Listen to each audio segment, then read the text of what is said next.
Hey, Chris. Welcome back. Good to see you.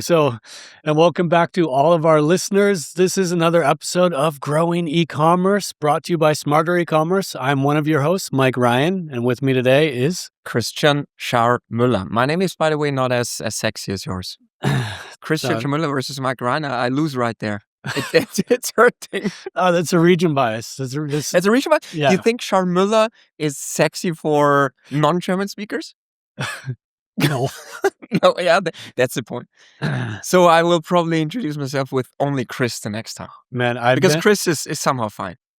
The struggles I've gone through, I've lived in Austria for a while now, and every time that I have to explain my last name to someone, filling out a piece of paperwork, looking me up in a customer database, whatever, I end up having to write it down on a piece of paper, and it's only 4 letters. Yeah, it's 4 letters. Come on, man. So, yeah. I love it. By the way, are you Mike or Michael Ryan? I'm Michael. Michael? So Michael. Exactly. Yeah. And I say Michael so that they know how to spell it, yeah. Michael Ryan. then you're safe. Yeah, exactly. So are we talking about names today? No. Well, I've got my transition now. What's in a name, Chris? Would a ROAS by any other name smell as sweet? Do you know this Shakespeare line? I know, but I'm not sure what the answer is, man. Okay, well, are you a ROAS fan? No, I have a long documented history. I think I've talked about it on this podcast before as well. No, I'm not. You're not. I'm not sure if I am, but you know the GOAT discussions? Federer versus Djokovic, Jordan versus LeBron, but that's not even a discussion. Sure. It's certainly Jordan. But I think ROAS is right up there in the GOAT discussion for the greatest of all time KPI. Yeah, for sure. I really think so. Yeah. ROAS is there. Probably. It's maybe just between that and ACOS from advertising cost of sale from Amazon, which is just the inverse of ROAS. Yeah. So it's the same thing. Yeah. We call it cool in German. Yeah. But that's a perfect segue to the discussion we might have, right? Yeah. Because there are 2 myths left. We didn't tackle the last time. Yeah. So for people just jumping in, last episode, we wanted to start off this year. We're a little late in the year, but for our late rising start, we want to talk about 5 myths affecting e-commerce growth in Google Ads. Mm-hmm. We did 3 of them last time. We couldn't get through. Yeah. So let's speed run these. We've got the first one is the idea that ROAS is a North Star. Yes. Chris just mentioned it's kind of the greatest of all time. If not the MVP, then certainly winning most popular, most widely cited performance metric. That's for sure. By the way, we have to differentiate between the greatest of all time and best of all time. So I think ROAS is maybe the greatest of all time. Yeah. For a lot of emotional reasons, but I think it's not the best of all time. I think there are better KPIs out there. Yeah, for sure. But the myth we're talking about is basically, is it the North Star of your campaigns? I mean, let's be precise here. What do we mean by being a North Star? Yeah, well, I think that the reason ROAS is so popular is that it's just very easy to calculate. It, at least at face value, seems quite easy to understand, and you can apply it at all different levels. From really you can really look at this, or you might call your marketing efficiency ratio, but you can look at this across all your channels. Yes. You can look at this per channel. You can look at it per account within a channel, campaigns, then your campaign entities. Yes. It's just, you can calculate it all the way down to assets inside of Google Ads. And it's completely independently of the time range you want to look at. Hourly, monthly, weekly, yearly. Exactly. There are advantages to it. And first and foremost, Mike, a lot of clients still use it as a proxy for profit. Exactly. And that's the next thing. Why? And Google has encouraged this. They often they'll talk about your return on investment, or they'll talk about your profit, and they're actually really speaking about ROAS. Yeah. which is crazy in itself. But let's make an arc for shareholders too. ROAS has been very popular. I know. In proving, because it looks good in last click attribution. Yes. It looks good in bottom funnel performance marketing channels, and ROAS has been a huge driver of spend and investment in these areas. Yeah. No, I think there's an argument to be made that there are a lot of advantages coming with this KPI. Mm-hmm. That's for sure. But let's be critical of it now. What are the things you think are connected with ROAS in a negative way, in terms of either it's used wrongly, either it's interpreted wrongly? What comes to your mind? I mean, yeah, I'd like to attack it, or constructively from two different angles. Always constructive. I'm not out to demonize anything, but to just be critical toward it from two angles, and one of which is, how is it understood? Yes. For what purpose is it used for? It gets used as a proxy for profit. And the question is always, proxies are really valuable. We talked in the last episode about bringing your margin data in. People want to be more profit-oriented in their campaigns. They want their campaigns to be profitable. That's fair. And a proxy arises, it's an indirect measure. Yes. If you're having a hard time directly measuring the profitability of a channel, then ROAS becomes a proxy. Yes. But something that can happen, is that proxy is always going to be imprecise. There's always going to be some kind of an error gap between that indirect measure and what you're actually trying to measure. And it's not, I don't want to say it's lazy, but it's human nature that sometimes we forget about that gap and we let the distance kind of collapse mentally. And we just let that be a perfect stand in our mind for profit. So that's something that bothers me, because it is a revenue-based metric in most implementations, not a profit-based metric. And that's definitely one part. That's definitely one part. Plus one, I think nothing to argue about. By the way, I don't know if it's laziness or if it's sometimes really the lack of capability to really have the profit data directly in your Google Ads ecosystem. It's sometimes fascinating how tough it is for online retailers. I mean, we have had some projects where we support our retailers to do so. So maybe sometimes it's really not laziness, but lack of capability, and also still the fear, I don't want my profit data to be shared with Google. Yeah. We talked about that. Which I think doesn't make sense at all. Yeah. Google is not interested in the profit data. Yeah. I assume. I think not in the grand conspiratorial way that some people think. No. What should they do with the profit data of a mid-sized online retailer? Yeah. And if they want to find out, they find out anyway. If I were Amazon, would I submit my profit data? No. Okay. But Amazon not. But the long tail of online retailers listening to this podcast, let's do it. There's no risk. Yeah, it depends. But I mean, we already, you already know the range of gross profit margins.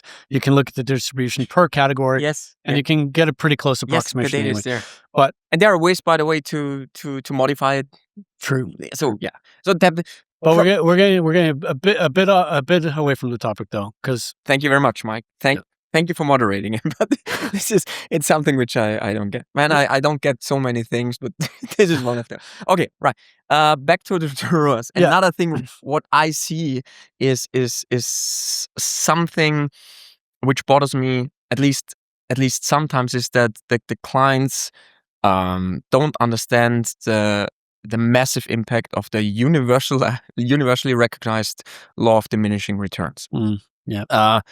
ROAS, as simple as it is, they look at a campaign and my ROAS is great. It's at 600%. And sometimes really there's the lack of know-how that, yes, your ROAS is at 600%, but do you have an understanding what the incremental ROAS was of the last, let's say, 2,000 euros you spent? Yes. The basic idea of diminishing returns, and that this curve flattens. I'm not kidding. It's sometimes not there, and I think it's massively tied to the whole ROAS idea. 100%. I mean, I think what disturbs me here is that again, we talked about that air gap, or that margin of error between your ROAS, how well it's modeled to your profit if you're using it as a proxy, and like as you get, because ROAS will also, you'll see a ROAS follow a diminishing curve. And as you do that, my concern is like, if that margin of error is fixed or is a constant, you're getting into this area where there's way less kind of wiggle room. Absolutely. And so the margin of error gets bigger. Exactly. Proportionate to the increment, Yes. you know? And the other thing there too is like your actual profit, these things will both be on diminishing return curves. And the question is like, is it on a different curve? Yes. How is the shape of that curve yes. next to each other? Because these two things, it's actually, you know, when a campaign is early scaling, when you're finding your way, there's probably not too much of a problem here, but it's in that mature campaign that's up and running where you're trying to optimize it, you're trying to spend more, and this becomes really kind of scary at a certain point. It can become scary. And look, I mean, this understanding of incremental performance in general is something which I don't see discussed enough in the market, and I would certainly encourage everyone to have a close look at that. I mean, you can run with ROAS as a proxy for your profit, because I think to a certain degree it's working, right?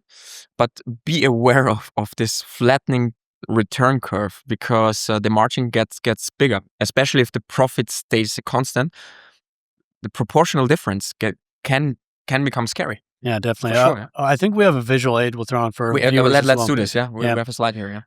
But you know, that's one thing, is like this idea of ROAS as a North Star. One is, are you measuring, like, are you allowing this to kind of be a surrogate or overtake what you're actually trying to measure? But another topic becomes that due to changes in the campaign technology, ROAS is in an awkward spot because it can't only be your business objective that you're trying to reach. Do you want to finish the thought for me, Chris? Because actually, this is maybe the and this is not even a knock on you, ROAS. I love you as a KPI, and actually, no one asked ROAS to even be in this position. Yeah, we're ROAS. No one talked to him, but ROAS. And by the way, this was one big part of my talk last week at the eCommerce Expo. Yeah. It's ROAS is probably one of it might be the greatest of all time, but it's for me currently also one of the most misunderstood KPIs of all time, because people don't understand that ROAS is for sure not only your North Star in terms of I have a goal with my campaigns. It's probably, next to the campaign structure, the most important communication vehicle to signal Google what you want to do due to the new technologies, especially PMax. Yeah. And I tell you, Mike, and maybe we can also show a slide here I talked about last week. But when we do audits or account analysis, and this is across the board, small to big retailers, we analyze accounts where the client is super proud about his let's say very granular campaign structure, right? They do it based on margin. We talked about purely doing it based on margin classes is not the best idea either. But let's say there are 10 campaigns in the account based on different margin classes. And then you look at the ROAS target settings. Yeah. And they're all the same. I'm not kidding. This is pardon my French, but this is almost stupid. Yeah. Almost stupid. You treat your 10 campaigns, which you actually want to treat differently. The one major signal you can give to Google, which is the ROAS. You have a similar ROAS over these 10 campaigns. Sorry, man. No, then you're only, at that point, your only differentiator or your core differentiator is your budget at that point. The budget. Yeah. But so you can try to pace it with budget. And again, I talked about this and I looked into the faces of my listeners. By the way, a great crowd, and hopefully some of them are listening to this podcast now. But it felt like, they understood it, but we had some conversations afterwards. Yes, it's a quite common thing. ROAS is primarily understood as a goal still. Well, let's spell it out here, because on the one hand, ROAS it's a stand-in for a business objective, your break-even or your profitability, whatever. So it's this efficiency target that should be rather stable, fixed thing that you want to hit. Your North Star that's guiding your campaigns. Yes. Now if the North Star is leading you in the right direction or not is the first question. But the other thing is that it's also one of your primary pacing tools, because if you're, if you set a more conservative ROAS target or a more aggressive ROAS target, this is going to change how aggressively your campaign behaves. Because it's not like the days with, the good old fashioned days of manual bidding and all that kind of stuff. We can no longer directly set or influence the bid. So our way of doing that is by changing the ROAS target. ROAS became basically a proxy for the bid. Exactly. So now it's both supposed to be a proxy for your business model and a proxy for the bid. And this is this discrepancy because people fiddle with the ROAS or don't, as in the case you described where they have a flat one, but people are often fiddling with the ROAS, using it as a thermostat to pace their campaigns. But on the other hand, they want the campaign to hit a certain goal. And this is the challenge. Yeah. And that's why I said no one talked to the poor ROAS because this thing is transforming into a very complex identity. Yeah. It's a lot right now. But people they have to deal with the fact that if you treat ROAS as let alone the proxy for your profit, that itself is an issue. But if you treat it as only your North Star and you don't see it as this communication vessel with Google, you are missing out on a big leverage.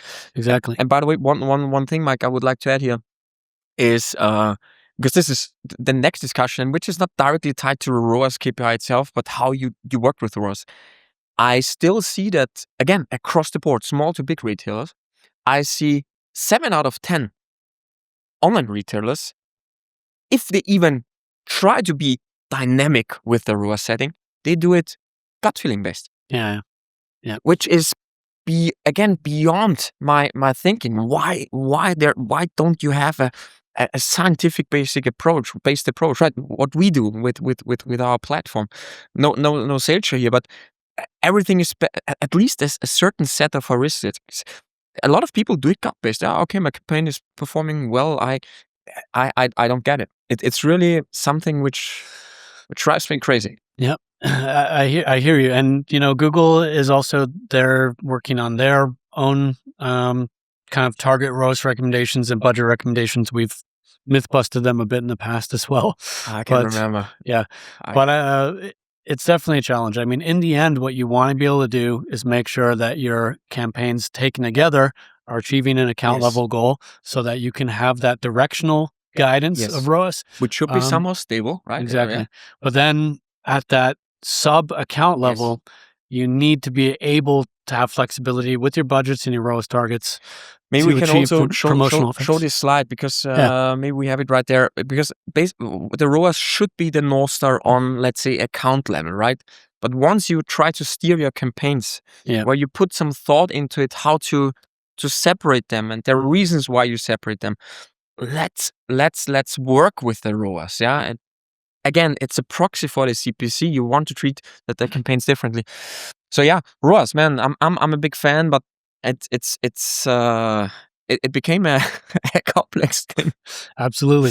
But a great myth, and it's a great topic. For sure. Let's move on to our next topic. And actually, I think we can keep it pretty concise because at least on one of these, I'm working on some data for next episode.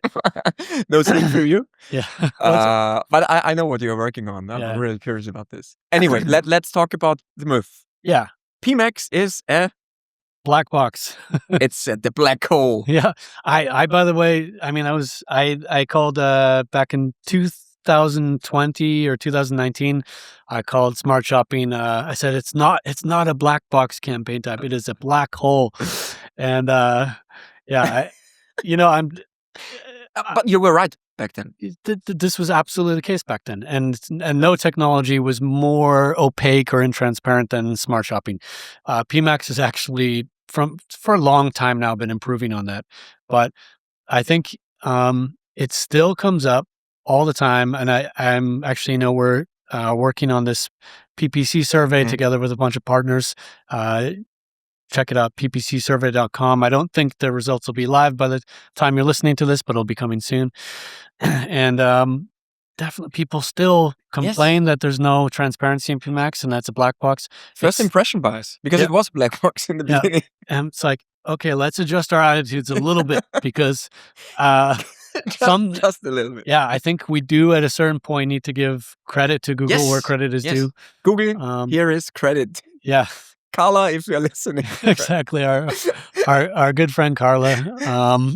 Our Google partner manager, doing a great job. No, credit where credit is due. Yeah. By the way, fun story.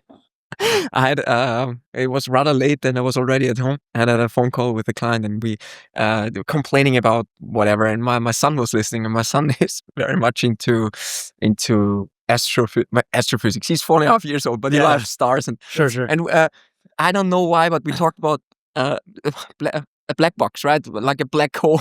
Okay. And he heard it and he thought, I said, black hole? Why? Is like, Papa, your job is way cooler than I thought it was. No, it was asking, were you talking about the black hole Ton 618, which is the biggest black hole, I think, observable black hole?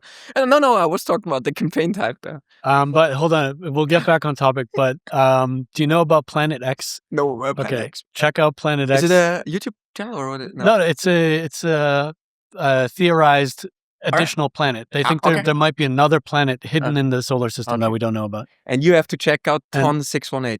It's a supermassive black hole. All right. Which is off the charts. But it's not a black hole. PMax has become a great campaign time. Exactly. So we should do one astrophysics session. Yeah, we'll do one. That'll be this year's Christmas episode. I have enough knowledge to make a fool out of myself. Well, I'm just saying, my son was obsessed with Planet X at that age. So yeah. Oh, yeah, awesome. I think he'll love it. So, yes. Back on topic. So, yeah, I mean, this has been ongoing, as I said, for quite some time, and at this point, some of the big criticisms of PMax were it is this cross-channel campaign type, but we have no visibility into those channels or ad networks where PMax is serving. No search terms. Exactly. It's keywordless. Yes. All right, but at least let us know, and it's fully handling the audience and and the website placements, and at least let us see that. And so with basically all of these topics but one, Google has done a great job. Yeah, they've done a great job, I have to say. So let's be precise here. We what the biggest needle movers are, without going too much into detail, but you have the channel distribution, channel performance report. Yeah, right? And that's the newest of these, and also it has its flaws. Yeah. By the way, should we show a slide here for channel distribution script? Yeah, sure. Yeah, by the way, we have some scripts and tools that we've built on some of these new reports to help. Yeah, it's for free, and it's this channel insight report on steroids. So it's really that's Google, the data is available. Sorry, one sec, Chris. Google makes this data available, but it's actually still they're not good at turning that data into information. No. It's flawed. That's our job to derive information and actions out of these things. But Google signaled clearly that it's important to listen to the market. Yeah, and you have this data available. Then the search term report, right? Also now connectable directly via API. Yeah, you can do a lot of crazy things with that. Yeah, exactly. The search terms they can generate lots and lots of rows of data. It's a very heavy report, so the user interface is not a very good place to work with your search terms.